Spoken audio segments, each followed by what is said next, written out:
নমস্কাৰ, মোৰ ইউটিউব চেনেললৈ স্বাগতম জনাইছোঁ আৰু অসমবাসী ৰাইজক সেৱা জনাইছোঁ। আজি এই ভিডিঅ'টো এইকাৰণে বনাইছোঁ,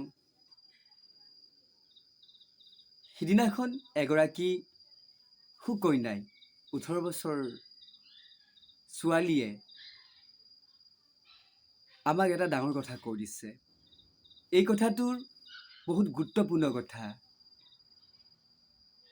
সেই ছোৱালীগৰাকীয়ে হিন্দীতে কৈছে,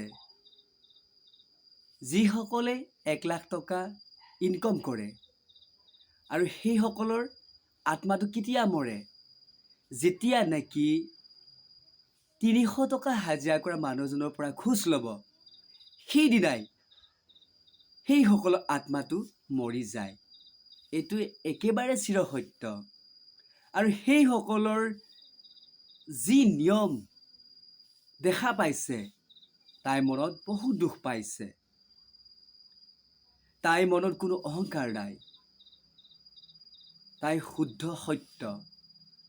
আৰু তাইক মই ভগৱানৰ ওচৰত প্ৰাৰ্থনা কৰিছোঁ, আজি এই সমাজখনৰ, এই দেশৰ হকে তাই জানো এগৰাকী ভৱিষ্যত সুনাগৰিক হিচাপে, ডাঙৰ বিষয়া আনি হিচাপে ঈশ্বৰে যাতে কৃপা কৰে, মংগল কৰে আৰু সেই মানুহসকলক যাতে একশ্যন লয়।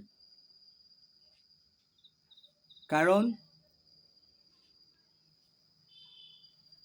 এনেকৈ যদি এগৰাকী আমাৰ পৃথিৱীত অফিচাৰ নাথাকে, তেতিয়াহ'লে শেষ হৈ যাব এই পৃথিৱীখন। গতিকে খুবেই প্ৰয়োজন। গতিকে আজি সেইগৰাকী কন্যাৰ দ্বাৰা উল্লেখ কৰি দিছে যে অফিচ কাছাৰী কি চলি আছে। গতিকে সেয়েহে আজি অসমবাসী ৰাইজক আমি অৱগত কৰিছোঁ আৰু সেই দাদাৰ অফিচাৰসকলকো সেৱা কৰিছোঁ। তাই যিটো দুখ পাইছে, আপোনালোকৰ অভিশাপ হৈ ৰ'ব আৰু সেই অভিশাপে আপোনালোকৰ পৰিয়ালটো ধ্বংস হৈ যাব। আমি সিদিনাখন দেখা পাইছিলোঁ এটা নিউজত, যিখন বিলাসী বাহন কাৰো ল'বলৈ সক্ষম নহয়, সেই বাহনখনত সেই পৰিয়ালটোৱে গৈছিল আৰু সেই পৰিয়ালটোৱে সেই বাহনখনেই মৃত্যুদণ্ড দিলে। আমি কোনোৱে গম নাপাওঁ। আমি খালি কৈ থাকোঁ যে এনেকৈ হ'ল, তেনেকৈ হ'ল। কিন্তু আমাৰ ভিতৰত থকাজনে দেখি আছে, আমি কাৰ টকাৰে দি সেই বিলাসী বাহনখন লৈছোঁ, দামী গাড়ীখন লৈছোঁ, সি বিচাৰ কৰি আছে। সেই অহংকাৰ কাৰণে আমাক কি কৰিছে, সেই গাড়ীখনে আমাক মৃত্যুদণ্ড ঈশ্বৰে দি আহিছে। গতিকে এইবোৰ সেই কণমানিজনীৰ কথা যি আমাক কৈছে, সেই অভিশাপ কিন্তু ঈশ্বৰে প্ৰমাণ দি দিছে। গতিকে আপোনালোকক ক্ষমা জনাইছোঁ, যাতে আপোনালোক তেনেদৰে যাতে নহয়, আনন্দত পৰিয়ালটোক যাতে আপোনালোকে চলাই লৈ যায়। আৰু যিসকলে দিন হাজিৰা কৰিছে 300 টকা পোৱাৰ, সেইসকলক নিজৰে ভাই বুলি বা নিজৰে পিতৃ বুলি আপোনালোকে হাতযোৰ কৰি সেৱা জনাই সেই প্ৰাপ্যটোৰ পাবলৈ কাৰণে আপোনালোকে কৃপা কৰক। তেতিয়াহে আমি জীয়াই থাকিব পাৰিম। নহ'লে এই কণমানিয়ে কৈছে নহয়, যিদিনা 1 লাখ টকা পোৱাৰ মানুহজনেই এই সৰু মানুহজনক যেতিয়া ঘোচ ল'ব, 300 টকা হাজিৰা কৰা মানুহজনক, তেতিয়াই সেই আত্মাটো মৰি যায়। এইটো কিন্তু চিৰসত্য। আৰু সেইকাৰণে আমাৰ কি হৈছে, আমি দামী গাড়ী লৈ যায় এছোৱাৰ বাটত আমাৰ মৃত্যু ঘটিছে। গোটেই পৰিয়ালটো শেষ হৈ গৈছে। ইয়াৰে অভিশাপ। গতিকে এই শিশুসকলৰ 5 বছৰ বয়সলৈ ঈশ্বৰৰ লগত থাকে, ঈশ্বৰেই সকলোখিনি কৰাই থাকে। এজন ঋষিয়ে অভিশাপ দিবই নালাগে। গতিকে সেৱা জনালোঁ, আপোনালোকৰ ভাবিবৰ হ'ল। তেতিয়াহে আমি আনন্দত নিজৰ লগতে সমাজখনকো জীয়াই ৰাখিব পাৰিম। এই কথাখিনি কোৱাৰ বাবে মোৰ দাদাৰ অফিচাৰসকল মনত দুখ নাপাব।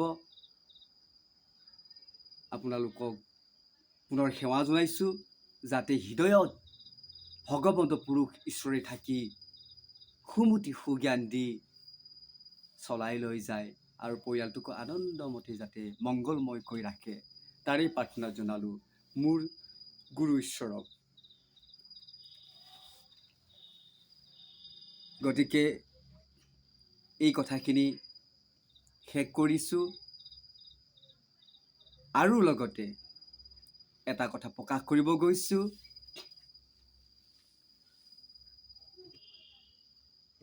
আৰু এটা মই ভিডিঅ'ত দেখা পাইছিলোঁ, ফেচবুকত দেখা পাইছিলোঁ, এজন দাদাই বৰ দুখ পাইছে যে পৃথিৱীখন শেষ হৈ গৈছে, যে সমাজখন বেলেগ এটা দিশত গতি কৰিছে, আৰু উল্লেখ কৰিছে যে এটা নামঘৰতেই 3খন 4খন খেল। এখন খেলে যদি 10টা বজাত সোমায় আৰু এখন খেলে 12টা বজাত সোমায়, আৰু সেই খেলখন কেতিয়ানো উঠি যায় বুলি ভাবি থাকে। তেতিয়াহে সেই খেলখনে আহি সেই নামঘৰটোত সোমাব বা কৰ্মখিনি কৰিব।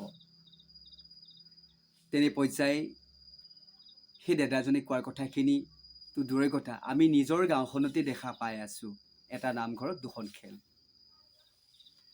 গতিকে এইবোৰ কিয় হৈছে দাদাজনক হাতযোৰ কৰি জনাইছোঁ, আৰু লগতে অসমবাসী ৰাইজকো জনাইছোঁ, আমাৰ এইবোৰ হৈছে আমি সদগুৰু নবজাৰ কাৰণে। শৰণ লোৱা কথা সকলোৱে কয়, ইমান সহজ নহয়। গুৰু সকলোৱে হ'ব পাৰে, কিন্তু গুৰুৰ যিটো অৰ্থ, তাৎপৰ্য, তত্ত্ব সেইটো নাজানে। যে গুৰু মানে অজ্ঞান, আন্ধাৰৰ পৰা যিয়ে পোহৰ দেখুৱাব পাৰে, সৎ জ্ঞান দিব পাৰে, সেইজনে হৈছে সদগুৰু। গতিকে গীতাত কৈছে যে হি গুৰু সেহি হৰি, জানা নিষ্ট কৰি নামৰ মাজতে আছে আপুনি শ্ৰীহৰি। সি নিজে হৰি হ'ব লাগিব। আজি এইবোৰ যে হৈছে, বেয়া নাপাব দেই মোৰ দাদা আৰু পিতৃসকল, আমি বিষয়গুৰুত শৰণ লোৱাৰ কাৰণে এইবোৰ হৈছে। আজি দুখ মানে কি হৈছে, 3-4 ঘৰে খেল পাতিছে আৰু এটা নামঘৰত 4খন খেল হৈছে। কোনো কাহানিও কোনো যুগেই ঈশ্বৰে আহি অৱতাৰী পুৰুষসকলে কোৱা নাই। অৱতাৰী পুৰুষসকলে সকলোকে একত্ৰিত কৰিছিল এক নামত। কোনো জাতিৰ সৃষ্টি কৰা নাছিল। আজি জাতি সৃষ্টি কৰিছে, ই লালুং, ই কছাৰী, ই বামুণ, ই কলিতা। কিন্তু আমি মানৱ জাতি। ভাগৱতে গীতাই বাৰে বাৰে কৈ আছে আমি মানৱ জাতি। আমি জাতি নহয়, জ্ঞাতি নহয়, আমি মাথো কৃষ্ণদাস আত্মাহে। আমি এইবোৰ বুজিব লাগে, তেতিয়াহে আমি সমাজখনত জীয়াই থাকিব পাৰিম। গতিকে দাদাজনক সেৱা জনাইছোঁ, আপুনি মোক মনত বেয়া নাপাব আৰু মোক ভুল নধৰিব। আপোনাৰ কথাখিনি পাইহে আপোনাক উল্লেখ কৰিছোঁ। আজি আমি এই বয়সত যিখন সমাজ পাইছোঁ, আজি মহাধন্য। আমি যি গুৰুত শৰণ ল'লোঁ, আমাৰ মহাপ্ৰভু কৃষ্ণগুৰু প্ৰভুৱে আমাক কোনো জাতি ভাৱ সৃষ্টি নকৰাকৈ আমাক শৰণ দিছে। আমি লাখ লাখ ভকত, কোটি কোটি ভকতে আমি আত্মাপ্ৰেম ইজনৰ চৰণত সিজনৰ চৰণত আমি সেৱা জনাইছোঁ আৰু আমি একত্ৰিত হৈছোঁ, আৰু আমি এটা নামঘৰতে 100-200 মানুহ খেল পাতিছোঁ। সেয়েহে আজি আপোনালোকক সেৱা জনাই অৱগত কৰাইছোঁ। আৰু এইবোৰ হৈছে আমি বিষয়গুৰুত শৰণ লোৱাৰ কাৰণে। যদি আমি সদগুৰুত শৰণ লওঁ, তেতিয়াহ'লে আমাৰ এটা নামঘৰতে 4খন-3খন খেল কেতিয়াও নহয়। গতিকে আপোনালোকক অৱগত কৰালোঁ, অসমবাসী ৰাইজক আৰু মোৰ দাদাৰ জ্যেষ্ঠ ধৰ্মীয় প্ৰাণ লোকসকলক ভাবিব হ'ল। আমাক এইবোৰ দূৰ কৰিবৰ কাৰণেই জগতত অৱতাৰ হয় সাকাৰ ৰূপে। গতিকে সেয়েহে আপোনালোকক ভিডিঅ' মাধ্যমৰ দ্বাৰা প্ৰকাশ কৰিলোঁ আৰু লগতে সেৱা জনালোঁ যাতে আপোনালোকৰ মংগল হওক আৰু ঈশ্বৰে কৃপা কৰক আৰু আপোনালোকে আহক আমাৰ মাজলৈ কৃষ্ণগুৰু সনাতন ধৰ্মলৈ আহক।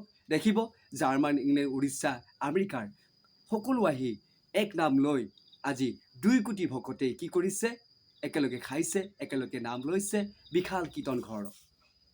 গতিকে আপোনালোকে এই বাৰ্তাটো জনালোঁ আৰু সেৱা জনাইছোঁ যাতে আপোনালোকৰ আশীৰ্বাদৰ দ্বাৰা এই বিশ্বত আগুৱাই যাব পাৰোঁ। ধন্যবাদ থাকিল।